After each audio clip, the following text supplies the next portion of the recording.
नमस्ते, आदाब, सत श्री अकाल। स्वागत है आपका ग्रीन टीवी की जानकारियों से लबरेज कार्यक्रम साप्ताहिकी में। आपके साथ मैं हूं ऋतु शर्मा। आप सभी का स्वागत करती हूं। दोस्तों, अगर इस पूरे हफ्ते आपसे छूट गया है हमारा कोई भी कार्यक्रम तो आप परेशान ना हो, क्योंकि आज हम साप्ताहिकी में आपको हफ्ते भर के करीब हर कार्यक्रम का लेखा जोखा दिखाने वाले हैं। तो अगले आधे घंटे तक बने रहिए हमारे साथ और जानिए कि ग्रीन टीम ने आपके लिए इस हफ्ते इकट्ठी की है कौन कौन सी जानकारियां। सबसे पहले हम बात करेंगे आप और हम की। इस हफ्ते हमने आपकी मुलाकात करवाई थी डॉक्टर आनंद प्रधान जी से, जो कि एक मीडिया समीक्षक है। आइए एक नजर डालते हैं हमारी खास बातचीत पर। आनंद जी, आप देश के एक बड़े पत्रकारिता इंस्टीट्यूट से जुड़े हुए हैं। जो आपके यहाँ छात्र आते हैं, ज़्यादातर गांव से आते हैं, दूर दराज के एरिया से आते हैं। कितने प्रतिशत छात्र ऐसे होंगे जिनका कि ग्रामीण पत्रकारिता में इंटरेस्ट हो या उन इशू से वो जुड़े अपने को पाते हैं जो गांव से डायरेक्ट जुड़ा हुआ है? देखिए, हमारे यहाँ जो पत्रकारिता के अलग अलग पाठ्यक्रम हैं, उसमें खास करके हिंदी पत्रकारिता में 80% छात्र ग्रामीण पृष्ठभूमि से और खास करके छोटे शहरों और कस्बाई इलाकों से, छोटे डिस्ट्रिक्ट हेडक्वार्टर्स से यहाँ आते हैं। और निश्चित तौर पर उनके अंदर एक गांव के प्रति, गांव के हालात के प्रति एक दर्द भी रहता है, एक रोष भी रहता है। और मैं ये समझता हूँ कि हिंदी पत्रकारिता में आने वाले विद्यार्थियों में अभी भी एक बड़ी संख्या, लगभग 60 से 70% ऐसे विद्यार्थियों की होती है जो एक आइडियलिज्म के कारण, एक आदर्शवाद के कारण पत्रकारिता में आते हैं। पहले ऐसी संख्या करीब 90% हुआ करती थी, अब घट गई, अब थोड़ी घटी है। लेकिन बावजूद अभी भी हिंदी पत्रकारिता में करीब 60 से 70% विद्यार्थी ऐसे ही आइडियलिज्म के साथ आते हैं।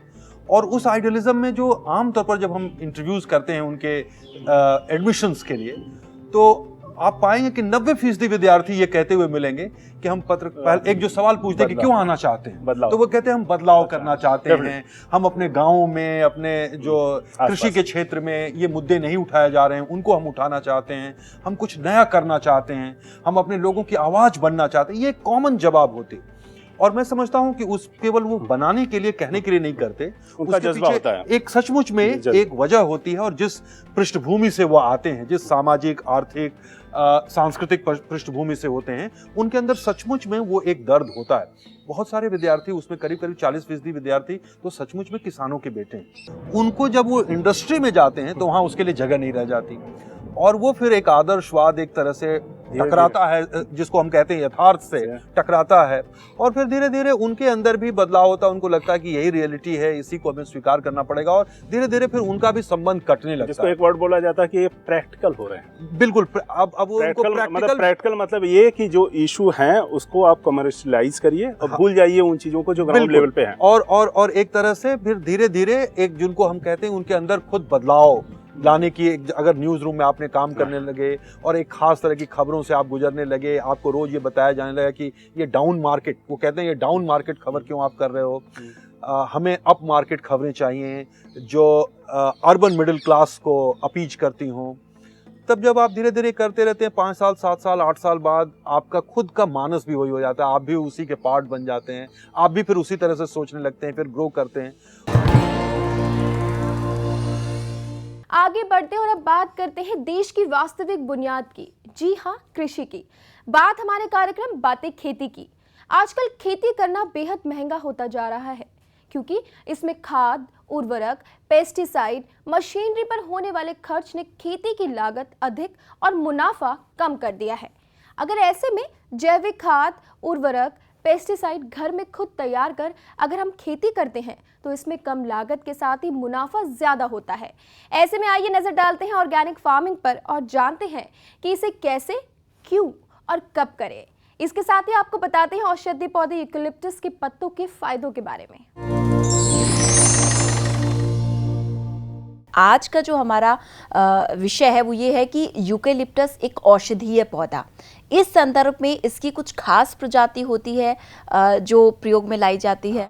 इसकी जो प्रजाति है उसकी ये तारीफ है कि इसमें पत्तियां बहुत अधिक होती हैं, और पत्ती जो है हमारी वही हमारे जो है सबसे ज़्यादा मूल्यवान होती हैं।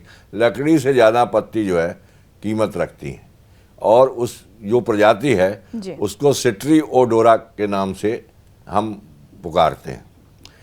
ये वैरायटी जो है अन्य वैरायटियों की अपेक्षा जो लकड़ी के लिए जो है हम उगाते हैं, उससे इसका जो खेती है वो थोड़ी खेती भी इसकी भिन्न होती है। तो ऐसी दशा में जो है इसको हम कहते हैं सागंधीय वृक्ष या पौधा। जो इसकी पत्तियां हैं उनसे तेल तो निकाला ही जाता है, और वो तेल जो है आपका सौंदर्य प्रसाधनों में भी काम आता है, साबुन बनाने के काम में भी जो है आता है, मच्छर की जो दवा बनती है उसमें भी ये काम आता है, प्रयोग में लाया जाता बहुत। लेकिन अलग से पत्तियां भी जो हैं, इन पत्तियों को का जो है वो खासकर जो है आपका अल्सर, आयुर्वेद में जो अल्सर की दवाइयाँ बनती हैं उसमें पत्ती का प्रयोग करते हैं। घाव भरने वाली जो दवाइयाँ हैं उसमें भी इन पत्तियों का प्रयोग किया जाता है, और त्वचा के जितने रोग हैं उसमें भी पत्तियों को हम इस्तेमाल करते हैं। हमारे पौधे जो प्लांट हैं, हमारी जो फसलें हैं, उनके लिए जो आवश्यक पोषक तत्व चाहिए वो 16 पोषक तत्व चाहिए।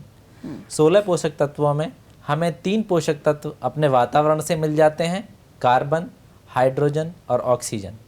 13 पोषक तत्व जो हैं वो हम केवल बायो फर्टिलाइजर के माध्यम से ही पोषक तत्वों को पौधों तक पहुंचा सकते हैं।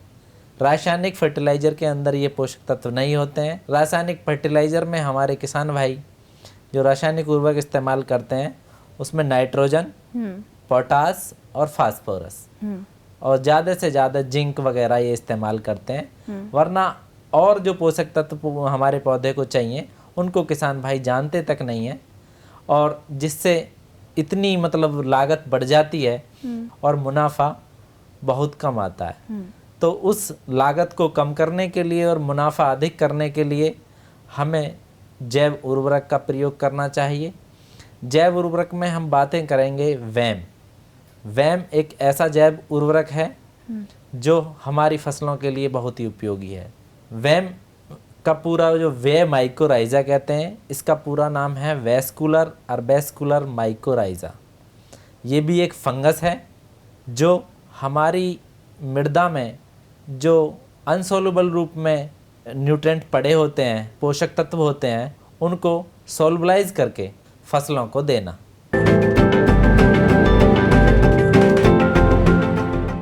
हमारे इस कार्यक्रम के जरिए हम आपको जानकारी देते हैं आपके हक की, आपके अधिकारों की। इस हफ्ते हमने आपको बताया था महिलाओं के हक के बारे में। अक्सर महिलाओं को ये पता ही नहीं होता कि सरकार ने उनके लिए किन किन अधिकारों का गठन किया है। घरेलू हिंसा होने पर या फिर शादी के समय दहेज लेने की मांग की स्थिति में क्या करें, चलिए आपको मिलवाते एक ऐसी महिला से जिन्होंने हमें स्त्री अधिकारों के बारे में जानकारी दी। जहाँ औरतें काम करती हैं, ऑफिसेज में काम करती हैं, वर्क प्लेस पे उनके पास क्या क्या अधिकार है के साथ वो काम करती, जो भी सहकर्मी हैं, बॉस हों, कोई भी कर्मचारी हो, अगर उनके साथ कोई छेड़छाड़ करता है या उन्हें ऐसा लगता है कि उनके साथ जैसा समान व्यवहार होना चाहिए वो नहीं हो रहा है, तो उसके लिए वो सीधे तौर पे अपने जो वहाँ की हायर अथॉरिटी है उससे कंप्लेंट कर सकती हैं। इसके अतिरिक्त सन 2013 में एक कानून पास हुआ था जिसमें विशाखा गाइडलाइन के अनुसार एक विशाखा गाइडलाइन दी हुई है, जिसके अनुसार ये कहा गया है कि प्रत्येक कार्यस्थल पर एक कमेटी होनी चाहिए। उस कमेटी में जो सदस्य होने चाहिए उनमें से 50% महिलाएं होनी चाहिए। वर्क प्लेस की बात करें तो महिलाओं को एक और अधिकार है मैटरनिटी लीव का। इसके क्या प्रावधान है? गवर्नमेंट ने पहले तो 4.5 महीने की छुट्टी थी और अभी 2011 से सरकार ने ये किया कि 6 महीने की छुट्टी, 6 महीने की मातृत्व अवकाश महिला को मिलनी चाहिए। एक चीज देखने को मिलती है कि महिलाएं जो होती हैं उन्हें ये नहीं समझ में आता है कि अपने पति से किस प्रकार लड़े, चाहे अपने बॉयफ्रेंड से किस प्रकार लड़े। अगर लिव इन में रह रही है तो महिलाओं का खुद के शरीर पर क्या अधिकार है? देखिए, महिलाओं के खुद के शरीर पे क्या अधिकार है कि अगर हम बात करें तो प्रत्येक महिला को ये अधिकार है कि ये उसका शरीर है और वो उसको जहाँ जिसके साथ वो कन्वीनियंट फील करती है वो उसके साथ रहेगी। इसमें कोई जोर और ज़बरदस्ती नहीं है। संवैधानिक तौर पे भी ये क्लियर है कि एक महिला अपनी मर्जी से अपनी मर्जी की जिंदगी को जी सकती है।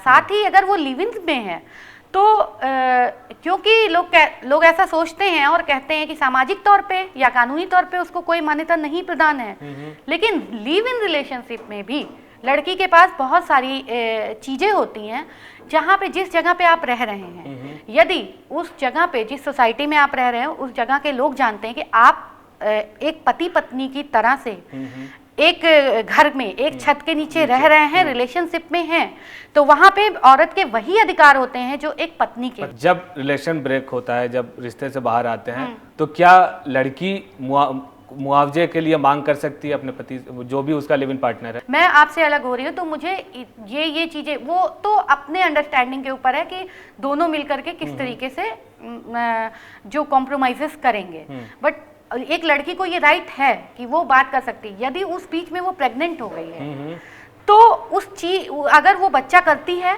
तो उस बच्चे के लिए उसका नाम, उसके भरण पोषण के लिए वो मांग कर सकती है। यदि वो बच्चा नहीं करती है, यदि वो प्रेग्नेंट है, तो जो भी उसके मेडिकल के खर्चे आते हैं वो अपने बॉयफ्रेंड से मांग कर सकती है। और यदि वो उसका कोई एबॉर्शन या कुछ इस तरीके की चीज़ें, उन सारी चीज़ों के लिए उत्तरदायी उसका बॉयफ्रेंड ही होता है। कई जगह मैम ये देखने को मिलता है कि शादी के बाद भी लड़कियां शिकायत, उनको ये नहीं पता रहता है कि उनका अपने शरीर पर अधिकार है, अपनी मर्जी से हो कि अपने पति के साथ कब शारीरिक संबंध बनाए ना बनाए, लेकिन वो ये सोचती हुई ये मेरा पति है, जो बोलेगा मुझे करना होगा। किस केस में वो अगर उनकी रजामंदी के बगैर अगर उनका हस्बैंड उनके साथ सेक्स कर रहा है तो किस केस में वो आवाज़ उठा सकती हैं? हाँ, क्योंकि ये बन चुका है और ये टेंडेंसी आ चुकी है कि नहीं मैं पति हूँ तो मुझे करना है। लेकिन इस बात के लिए अगर महिला इस चीज़ के लिए महिलाएं जागरूक हों कि ऐसा नहीं है, सेक्स में सिर्फ पुरुष का ही नहीं महिला का भी उतना अधिकार है।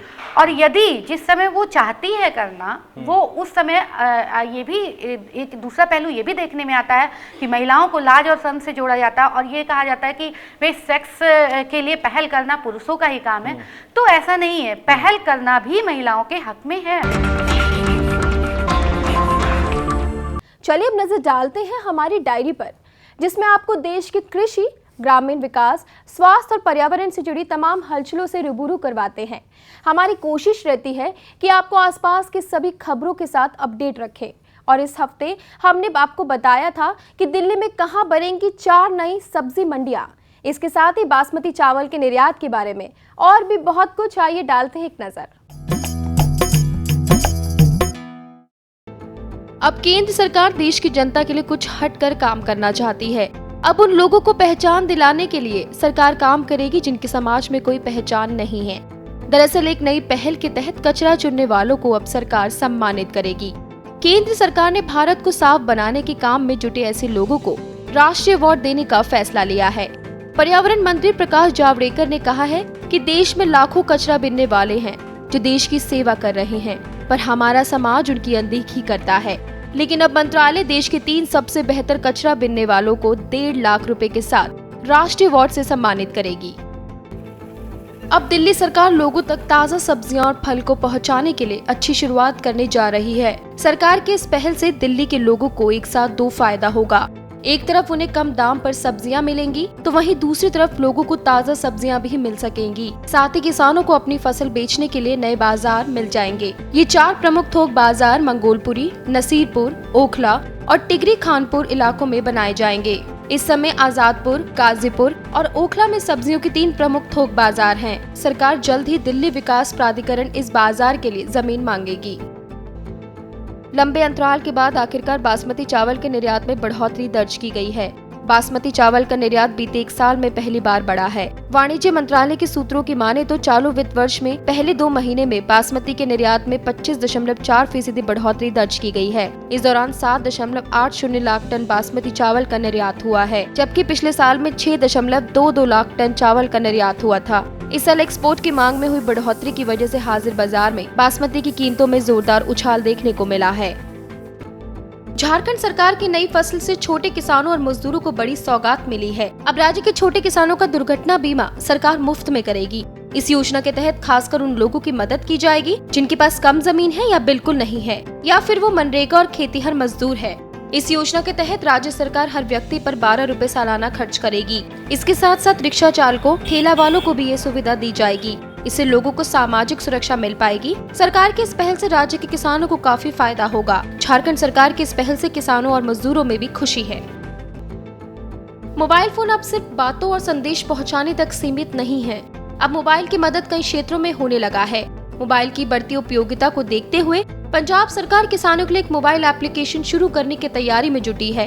इस एप्लीकेशन की मदद से किसान खेती की तकनीकों, कृषि संबंधी जानकारियों और मौसम की सूचनाओं से अवगत रहेंगे।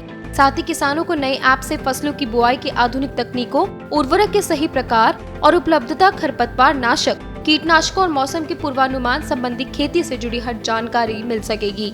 सरकार के प्रवक्ता ने बताया कि किसानों के लिए नया एप्लीकेशन वरदान की तरह साबित हो सकता है।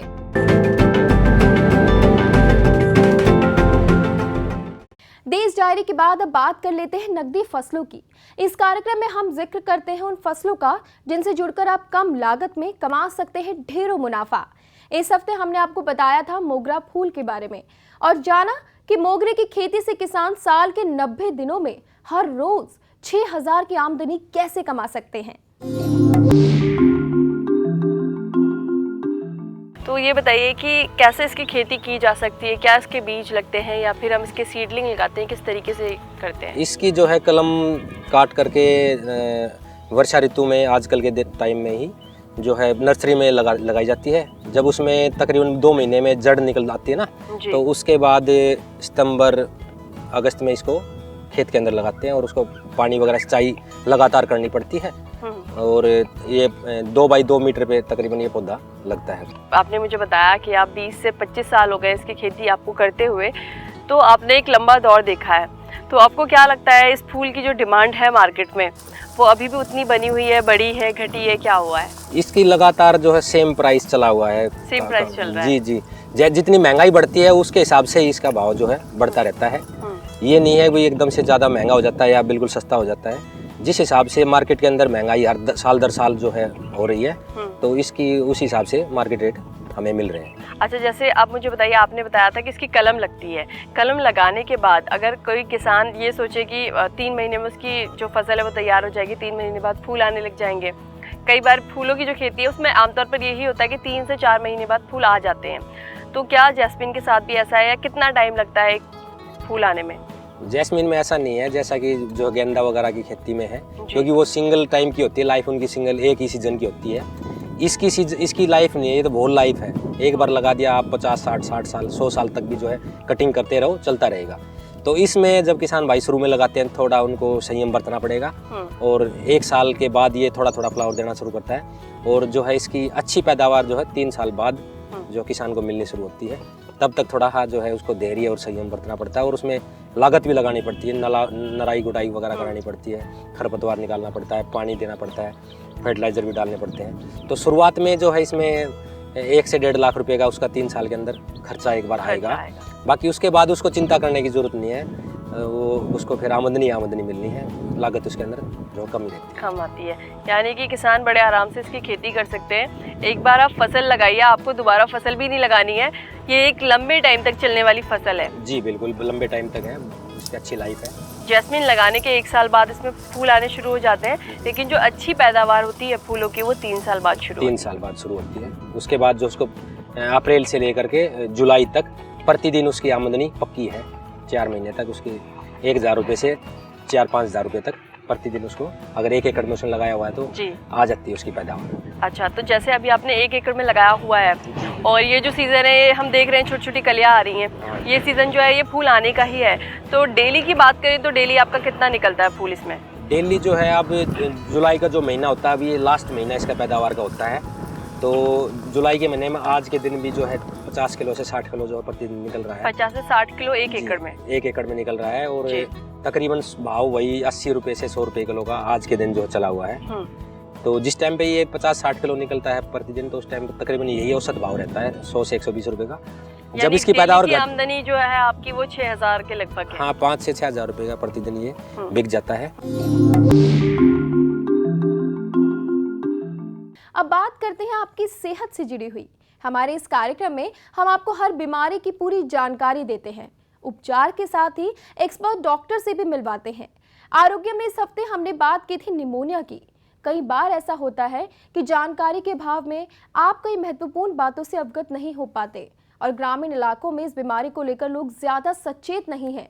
आइए एक नजर डालते हैं निमोनिया पर और जानते हैं इसके उपचार।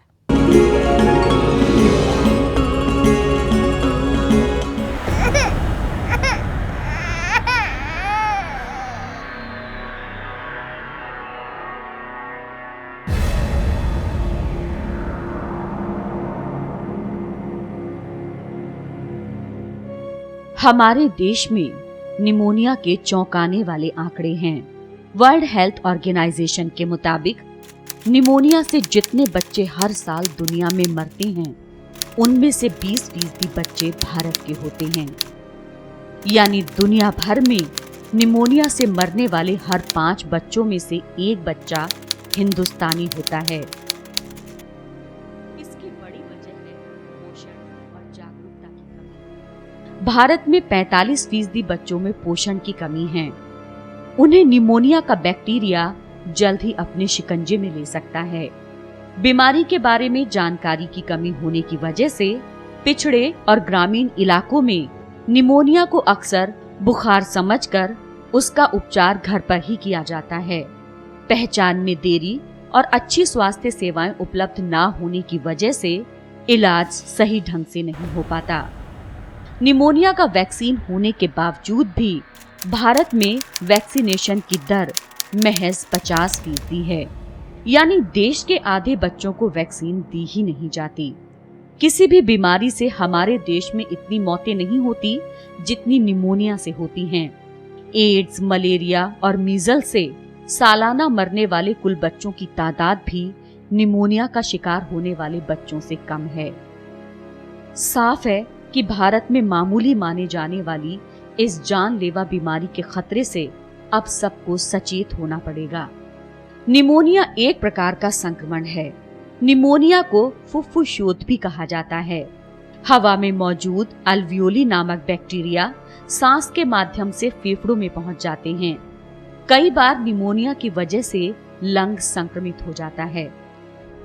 अगर कोई व्यक्ति पहले से किसी बीमारी जैसे लंग डिजीज, हार्ट डिजीज से पीड़ित है तो उसे गंभीर संक्रमण यानी सीवियर निमोनिया होने का खतरा रहता है। हालांकि इस बीमारी का इलाज संभव है। डॉक्टर के परामर्श से एंटीबायोटिक दवा लेने पर बीमारी से पूरी तरह से मुक्ति पा सकते हैं। एक स्टडी के मुताबिक एंटीबायोटिक दवाइयों की खोज से पहले निमोनिया की चपेट में आने वाले कुल मरीजों में से 1/3 मरीजों की मौत हो जाती थी। सर्दी, हाई फीवर, कफ, कपकपी, शरीर में दर्द, सिर में दर्द, मांसपेशियों में दर्द निमोनिया के लक्षण हैं। छोटे या नवजात बच्चों में कोई विशेष लक्षण दिखाई नहीं देते। अगर आप अपने बच्चे को निमोनिया से बचाना चाहते हैं तो आपको कुछ बातों का ध्यान रखना बेहद जरूरी है। जन्म के बाद 6 माह तक शिशु को सिर्फ मां का दूध ही पिलाएं। निमोनिया से बचने के लिए बच्चे का टीकाकरण पूर्ण रूप से करवाएं। शिशु को BCG, HIV, DPT व न्यूमोकॉकल के टीके जरूर लगवाएं। गर्भवती महिला को पौष्टिक भोजन दें। हमारे देश में सब बीमारियों की जड़ है अधूरा पोषण। इसीलिए गर्भवती मां को पौष्टिक आहार दें, क्योंकि उसके गर्भ में पल रहे बच्चे को वही पौष्टिक तत्व मिलेंगे जो मां ग्रहण करेगी। साथ ही जन्म के तुरंत बाद मां का पीला और गाढ़ा दूध शिशु को जरूर पिलाएं। इससे बच्चे की रोग प्रतिरोधक क्षमता बढ़ेगी और बच्चा स्वस्थ रहेगा।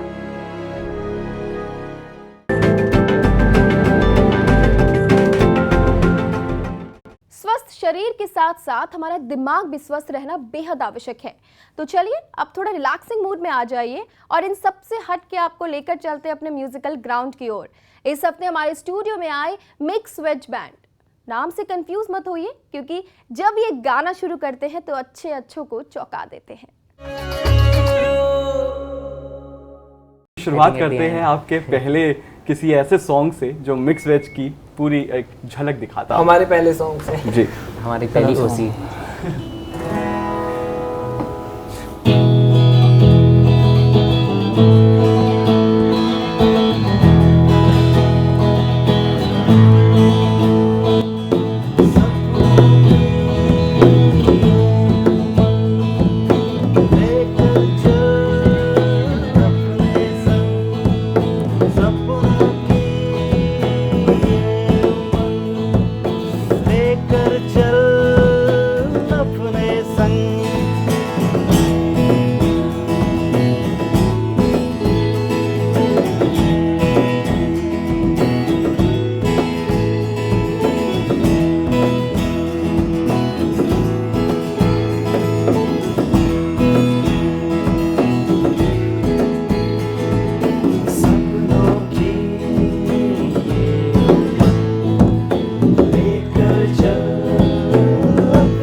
अब बात मुनाफों से जुड़ी हुई खबर मुनाफे की में इस हफ्ते हमने बात की थी ड्राई फ्रूट्स की और साथ ही आपको बताया था दलहन के बुआई रकबे के आंकड़े क्या कहते हैं।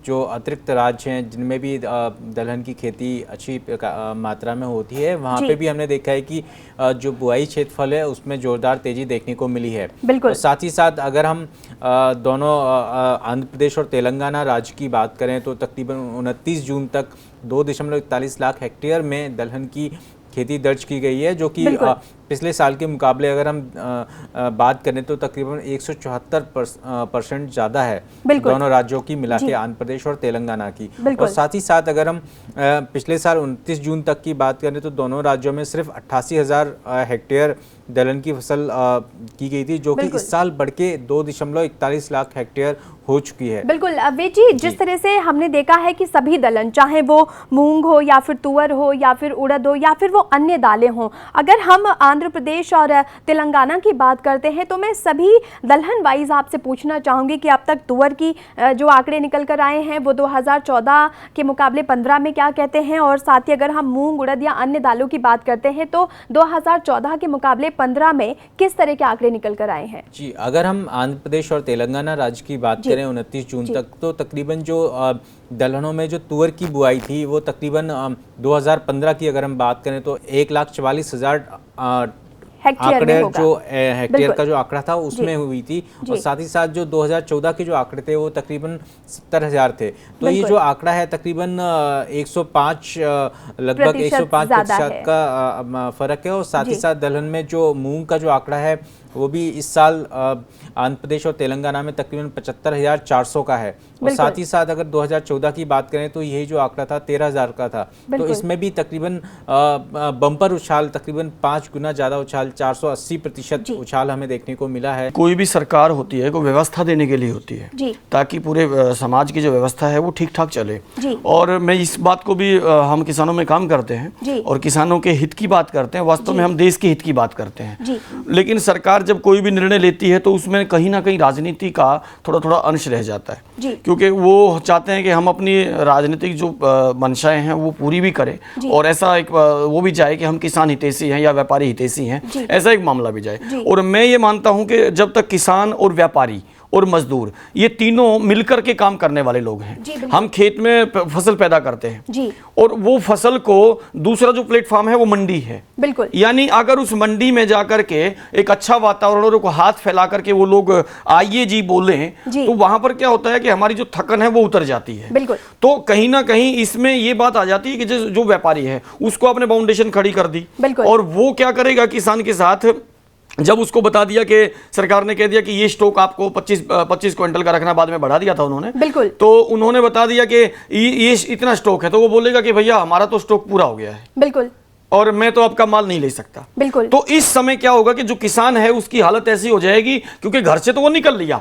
बिल्कुल, और किसान की फसल इस प्रकार से है संध्या जी कि जिस प्रकार से बंदूक से निकली गोली, बिल्कुल, यानी वो वापस नहीं जाती जी। उसको तो मंडी में आकर के कोई उसका लाभ हानि देखता ही नहीं, फिर तो उसको बेचने से मतलब हो जाता है और ऐसी स्थिति में उसको मजबूरी में वो बेचना पड़ेगा क्योंकि उसको भी पता है कि उनको वो दिखा देगा कि सरकार का ये डिसीजन आया था। जब हम फसल बो निकाल के खेत से जाते हैं ना जी, तो फसल बोना, उसको काटना, उसको पालना, ये एक प्रोजेक्ट था जी। और हम एक प्रोजेक्ट ये मानते हैं कि फसल को निकाल करके मंडी लेके जाना, इसको भी हम एक प्रोजेक्ट के रूप में मानते हैं। बिल्कुल। और ऐसी स्थिति में मानते हैं कि मैंने बताया कि वो तो गोली निकली हुई, यानी बंदूक से निकली गोली है, वापस नहीं जाएगी। तो उसमें स्थिति ये हो जाती है किसान की कि किसान उस समय व्यापारी उसका नाजायज फायदा उठा करके किसान को लूटने की कोशिश करता है। बिल्कुल। और उसमें ये हो जाता है कि जैसे मान लो उन्होंने वो पर वहां पर माल ले आए और माल ले आकर के उसको एक ऐसे रीजन वो बताते हैं कि अब यहाँ पर आपका माल आप डाल दो, यहाँ पर हमारा तो स्टॉक पूरा हो गया है, तो ये जो विषय है ये पूरी तरह से उसमें को गारंटी होनी चाहिए कि जो भी फसल हमारी आई है वहां पर वो मिनिमम जो स्पॉट प्राइस ये लोग देते हैं, तय करते हैं, उसमें वो विधिवत रूप से जाए, बिल्कुल, वहां पर बिके वो। तो जब तक ये सरकार नियंत्रण नहीं करेगी तो इस बात का तो केवल एक तनाव वाला विषय हो जाएगा। और वो जो किसान है, अभी पीछे जैसे गेहूं के बारे में बात आई थी, गेहूं के बारे में बता दिया कि चमक कम है जी इसकी, जी। अब उसके बारे में बता दिया कि गेहूं की चमक कम है। अब एक बात बताइए, इतनी बड़ी मौसम खराब हुआ है और मौसम पे किसान का तो नियंत्रण नहीं है और ना किसान के पास इतने बड़े तिरपाल हैं कि वो अपने सारे खेतों के ऊपर तिरपाल ढक ले और उसको बूंदे ना लगने दे। अब उसमें बूंदे लगी, बूंदे लगने के कारण से गेहूं की क्वालिटी की गेहूं की चमक खराब हुई, तो उसका भुगतान किसान क्यों भुगते या वो व्यापारी क्यों भुगते? तो ऐसी स्थिति में व्यापारियों से उन्होंने गेहूं को लेना बंद कर दिया एफसीआई ने। बिल्कुल। और इस दिशा में फिर व्यापारी ने क्या किया, ताला लगा दिया मंडी पे, भैया हम नहीं लेते। ऊपर मौसम खराब, इधर किसान की हालत खराब, इधर व्यापारी ने कह दिया भाई साहब हम लेते नहीं क्योंकि हमारा आगे जैसे हम जाते हैं तो 13% हमारा वो कट जाता है प्रति क्विंटल के हिसाब से। तो ऐसी स्थिति में दोनों जगह से सरकार को एक सामंजस्य की स्थिति बिठा करके और फिर ये निर्णय लेना चाहिए और निर्णय के बारे में सोचना भी चाहिए। बिल्कुल। चलिए अब लेकर चलते हैं आपको ग्रीन टीवी की चौपाल में, जिसमें हम सभी मुद्दों पर बात करते हैं, चाहे वो शिक्षा, स्वास्थ्य या फिर कृषि से जुड़ी हुई हो, और करते हैं गांव-गांव जाकर इन मुद्दों पर व्यापक चर्चा। और इस बार चौपाल लगी है उत्तराखंड के चमोली और रानीखेत में। इसकी मान्यता जो है हरिद्वार के बराबर मानी जाती है। ऐसे हमारे पूर्वजों का कहना है। तो ये एक पिंडर होगी, एक कैल होगी, तो जो तीसरी नदी है वो गुप्त रूप से जो है यहाँ प्रवेश करती है जी। वो तीसरी नदी कौन सी होगी? ये तीसरी नदी त्रिवेणी के नाम से जानी जाती है शायद। अच्छा। तो ये त्रिवेणी घाट भी कहा जाता है इसको। जो ये संगम बनता है जहाँ पर, त्रिवेणी घाट के नाम से जाना जाता है। लेकिन क्या धार्मिक महत्व आप लोगों के लिए, अगर जिस तरीके से आप बता रहे हैं कि यहाँ पे 3 नदियों का संगम होता है जी, लेकिन उस क्या पर्यटक आते हैं यहाँ पे? पर्यटक तो आते हैं, लेकिन सर जैसे हमारे वहाँ रक्षाबंधन का त्यौहार होता है या होली का होता है या मंदिरों में कोई अगर पर्व मनाया जाता है तो पहले जो है त्रिवेणी में जो है हम स्नान करके उसका पूजा स्नान करके तब शुभारंभ करते हैं यहीं से ऊपर को। यहीं से करते हैं जी। अच्छा। हाँ, वैसे उतने पर्यटक तो नहीं है। इन नदियों का धार्मिक महत्व भी है। बहुत धार्मिक महत्व है वैसा। लेकिन अगर आपको नहीं लगता कि अगर क्योंकि जिस तरीके से यहाँ पे कनेक्टिविटी की थोड़ी सी समस्या है जी, रास्तों की समस्या है, अगर उसको थोड़ा और दुरुस्त किया जाए तो फिर और लोग यहाँ पे आएंगे और यहाँ पर ये जो धार्मिक महत्व है इसको लोग जानेंगे और प्रचलित होगा। गांव के अस्तित्व के लिए ये सबसे बड़ी दिक्कत यहाँ पर ये है कि दोनों तरफ अगर तटबंधों का निर्माण बेहतर ढंग से हो तो ये गांव सुरक्षित रह सकता है, जो कम से कम इस इलाके का पौराणिक रूप से एक महत्वपूर्ण गांव है।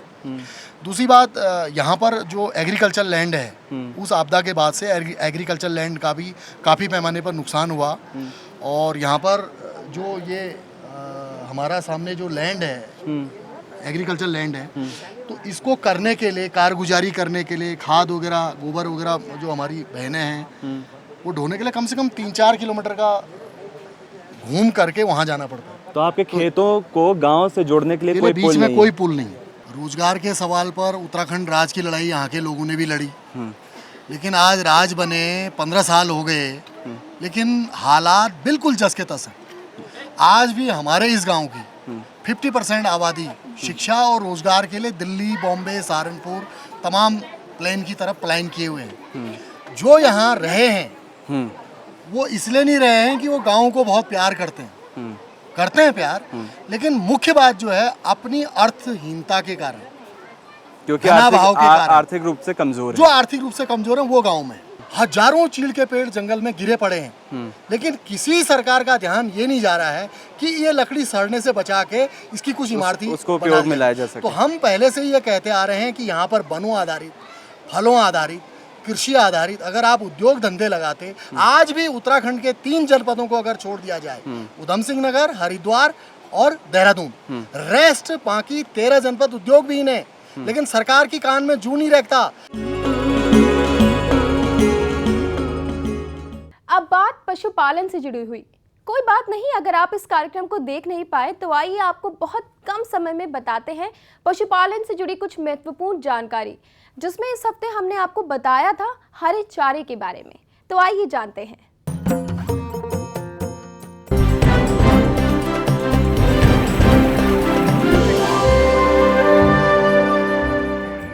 कृषि प्रधान हमारे देश के घरेलू उत्पाद में कृषि के साथ साथ पशुधन का भी महत्वपूर्ण योगदान है।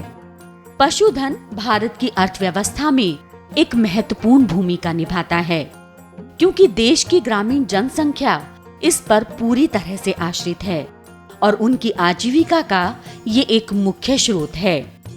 वास्तव में सकल घरेलू उत्पाद में दूध का योगदान करीब 5.86% है, जो चावल के योगदान 5.77% की तुलना में अधिक है। 2022 तक ये माना जा रहा है कि दूध में करीब 80% की वृद्धि देखी जाएगी। वहीं मांस उत्पादन में भी इजाफा देखा जाएगा। पशुओं से अच्छा उत्पादन लेने का अर्थ है उनके खान पान को बेहतर करना। इसमें सबसे मुख्य भूमिका है हरे चारे की।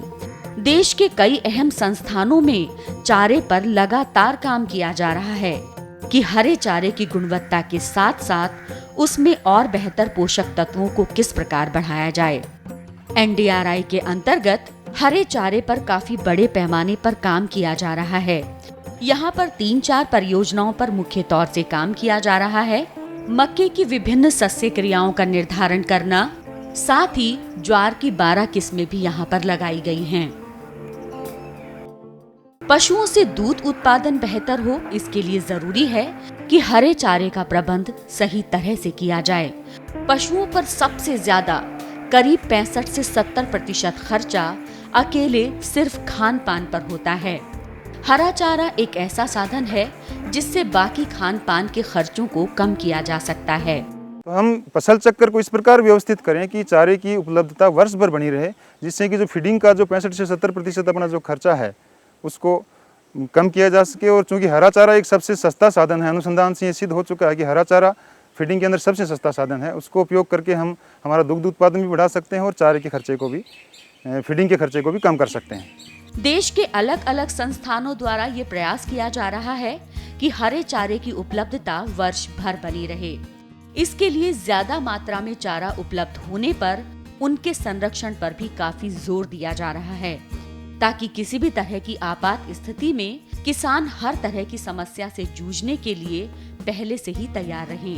हरा चारा जब अधिक मात्रा में उपलब्ध होता है उसका संरक्षण भी कर लेते हैं और संरक्षण करने के दो तरीके हैं, एक तो हे बोलते हैं जिसको सूखे चारे के रूप में अपन संरक्षण करते हैं, दूसरा साइलेज बोलते हैं।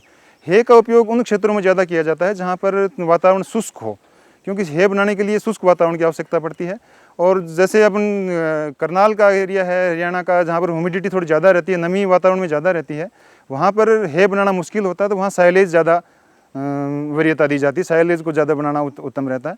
तो जब अधिक मात्रा में अपने पास में हरा चारा उपलब्ध हो, उसको काट करके और साइलेज के रूप में हम संरक्षित करते हैं। सिलेज हरे चारे का एक बेहद ही अच्छा विकल्प है। संस्थान में सिलो पिट्स बनाए गए हैं जहां पर सिलेज बनाकर स्टोर किया जाता है ताकि किसी भी स्थिति में पशुओं के खाने के लिए कोई कमी ना हो।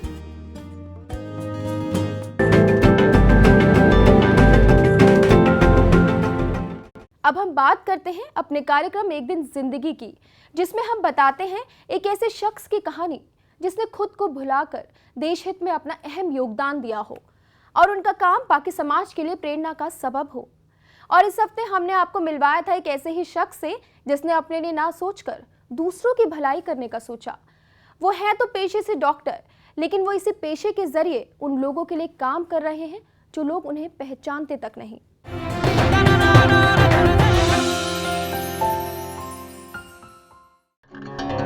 कर्मणेवाधिकारस्ते मा फलेषु कदाचन मा कर्मफल हेतु भूर्मा ते संगोस्त कर्मणि।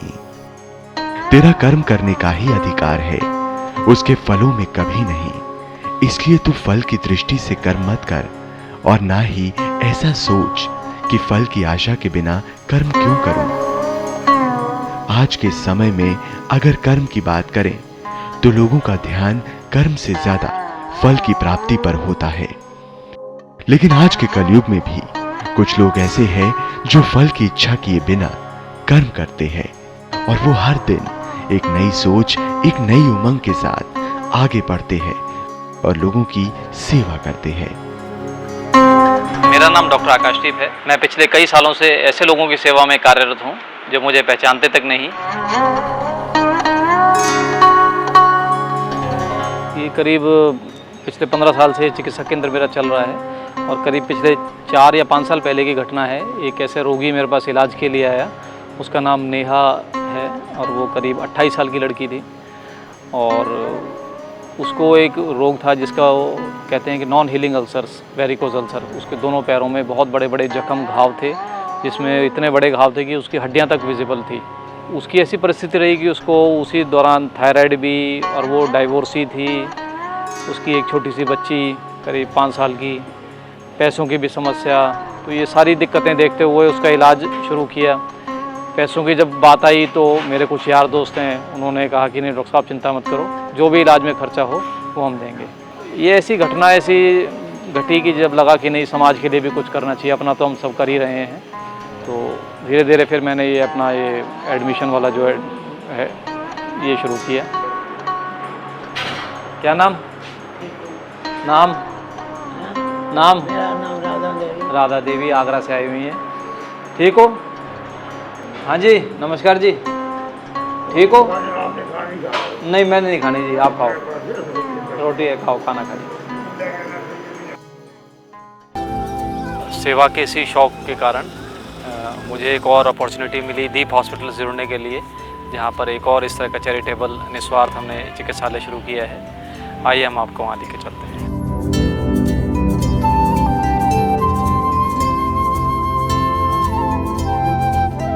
शुरू में ही पहली बार वहाँ करीब 10 से 15 मरीज थे। उसके बाद अगले शनिवार को, प्रत्येक शनिवार को मैंने अपना वहाँ समय रखा। अगले शनिवार 25-30 हो गए, उससे अगले शनिवार 35-40 मरीज हो गए। तो वहाँ पे बहुत अच्छी सेवा वहाँ पे हमने शुरू कर दी है। पिछले करीब 3-4 महीने से ये सेवा चल रही है। वहाँ का माहौल, जब मैं 7 बजे करीब 7 से 9 का मेरा समय है शनिवार का, जैसे मैं पहुँचता हूँ वहाँ पे रोगियों की भीड़ इकट्ठी हुई रहती है कि वहाँ पर पहले से इन्फॉर्मेशन कर दिया होता उन्होंने कि भाई डॉक्टर साहब आएंगे।